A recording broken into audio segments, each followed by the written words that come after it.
मैं चारों भाइयों की इकलौती बहन थी और चारों भाइयों ने भी मेरे खूब नाज नखरे उठाए। मुझे जो चीज़ चाहिए होती वो मेरे लिए उसी वक्त हाजिर करते।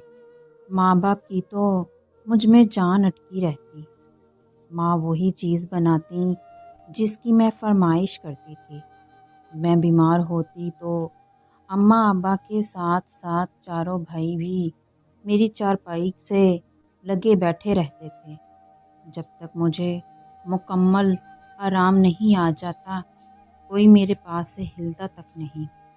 कोई दवा खिलाने की कोशिश करता तो कोई जूस लिए खड़ा रहता। मैं कभी कभी इतनी ढेर सारी मोहब्बतों से उकताने लगती थी।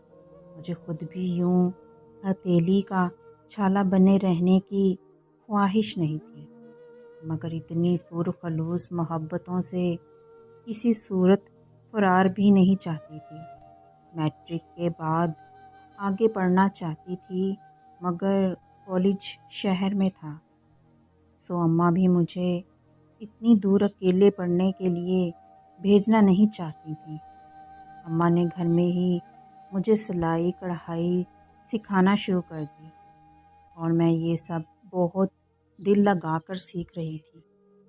मेरे लिए गांव के और ख़ानदान के अच्छे अच्छे लड़कों के रिश्ते आने लगे, मगर अब्बा ने अपने बचपन के दोस्त चचा कादिर के बेटे के लिए हाँ कर दी।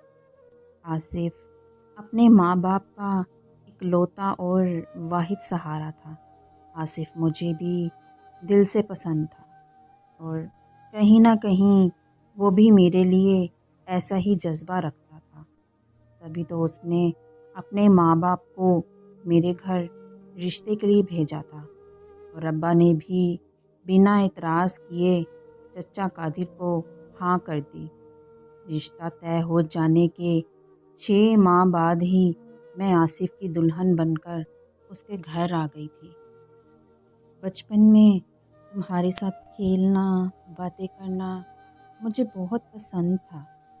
जब तक हम बालिग ना थे, किसी को भी हमारी बातचीत से कोई मसला नहीं था, मगर जैसे ही हमारे कदम जवानी के पहले जीने पे आए, तुम भी मोहतात हो गई और मैं भी।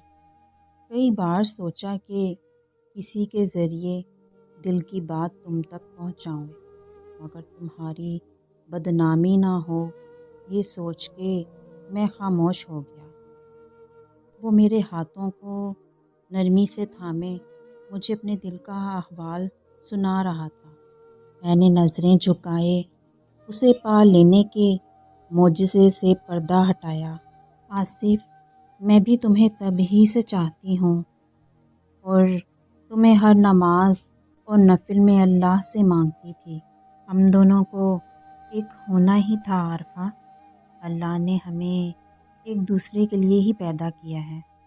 खुदा का शुक्र है उसने बिना किसी आजमाइश के हम एक दूसरे का कर दिया।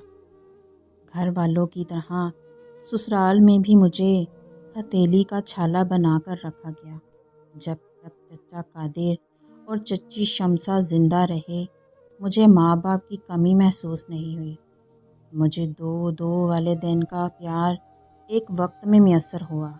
शादी के 2 माह बाद ही जब मैं उम्मीद से हुई तो चच्ची ने 9 माह तक मुझे हाथ से कोई काम नहीं करने दिया।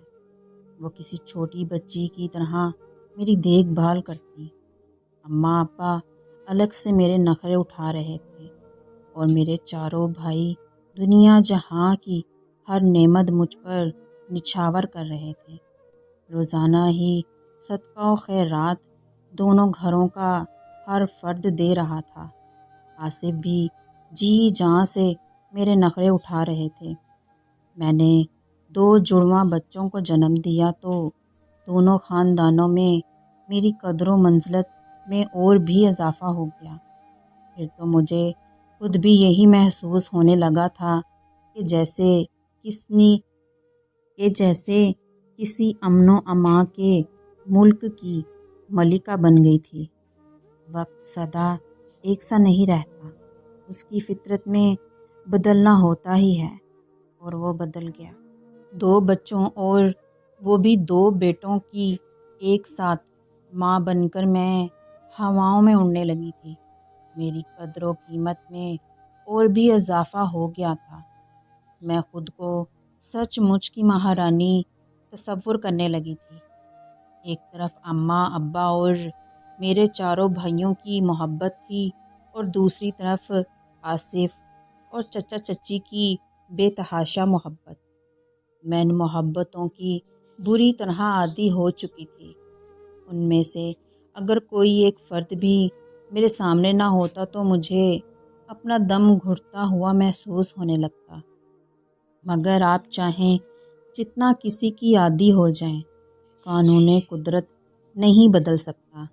زندگی کے ان 5 سالوں نے جہاں مجھے دوبارہ اور ماں بننے کا شرف بخشا تھا، وہیں میرے جاں سے عزیز والدین کو بھی مجھ سے جدا کر دیا گیا۔ ان 5 سالوں کے اندر اندر ایک کے بعد ایک اماں ابا کے ساتھ ساتھ چچا چچی بھی خالق حقیقی سے جا ملے۔ میرے پاس صبر کرنے کے سوا کوئی اور چارہ نہیں تھا۔ میرے 4 بھائیوں نے تب میرے سر پر شفقت سے ہاتھ رکھ کر کہا تھا کہ جب تک ہم زندہ ہیں تمہیں کبھی بھی ماں باپ کی کمی محسوس نہیں ہونے دیں گے۔ مگر جلدی ہی اپنے حصے کی زمینیں بیچ کر شہر شفٹ ہو گئے۔ پہل ہر عید اور خوشی کے موقع پر آتے جاتے رہتے، پھر مہینوں اور ہفتوں بعد ملنے لگے۔ رفتہ رفتہ بات سالوں تک جا پہنچی۔ پہل تو صبر کر لیتی، لیکن اماں ابا اور چچا چچی کے بعد بچھڑ جانے والوں کے غم پر صبر کرنا بھی سیکھ لیا۔ آصف اور میں بھی اپنے 3 بیٹوں اور 2 بیٹیوں کے ساتھ ہنسی خوشی زندگی گزار رہے تھے۔ ہم دونوں بھی بچوں کے بہتر مستقبل کے لیے گاؤں کو چھوڑ کر شہر آ گئے۔ آصف محکمہ ڈاک میں کلرک تھے۔ آصف کی گاؤں میں آبائی زمین بھی تھی، جس سے ہر مہینے اچھی خاصی آمدن آ جاتی تھی۔ زندگی میں کسی چیز کی کمی نہیں تھی۔ بڑے دونوں بچوں میں ایک کی خواہش ڈاکٹر بننے کی اور دوسرے کی انجینئر بننے کی تھی۔ ہم نے ان کی تعلیم کی راہ چننے کا فیصلہ انہی کی طرف چھوڑ دیا تھا۔ میں اور آصف بچوں کے مستقبل کو لے کر دل سے مطمئن تھے۔ آصف اچھے باپ اور ایک اچھے شوہر تھے، مگر قدرت کو کچھ اور ہی منظور تھا۔ ابھی بڑے دونوں بچے ڈاکٹری اور انجینئرنگ کے تیسرے سال میں تھے کہ آفس جاتے ہوئے آصف کا ایکسیڈنٹ ہو گیا۔ حادثہ اتنا شدید تھا کہ وہ زندہ نہ بچ سکے۔ ہم سب پر قیامت ٹوٹ پڑی تھی۔ محبت کرنے والے شوہر کو کھو کر جہاں میں بکھر گئی تھی، وہیں بچے بھی باپ کی شفقت سے محروم ہو گئے تھے۔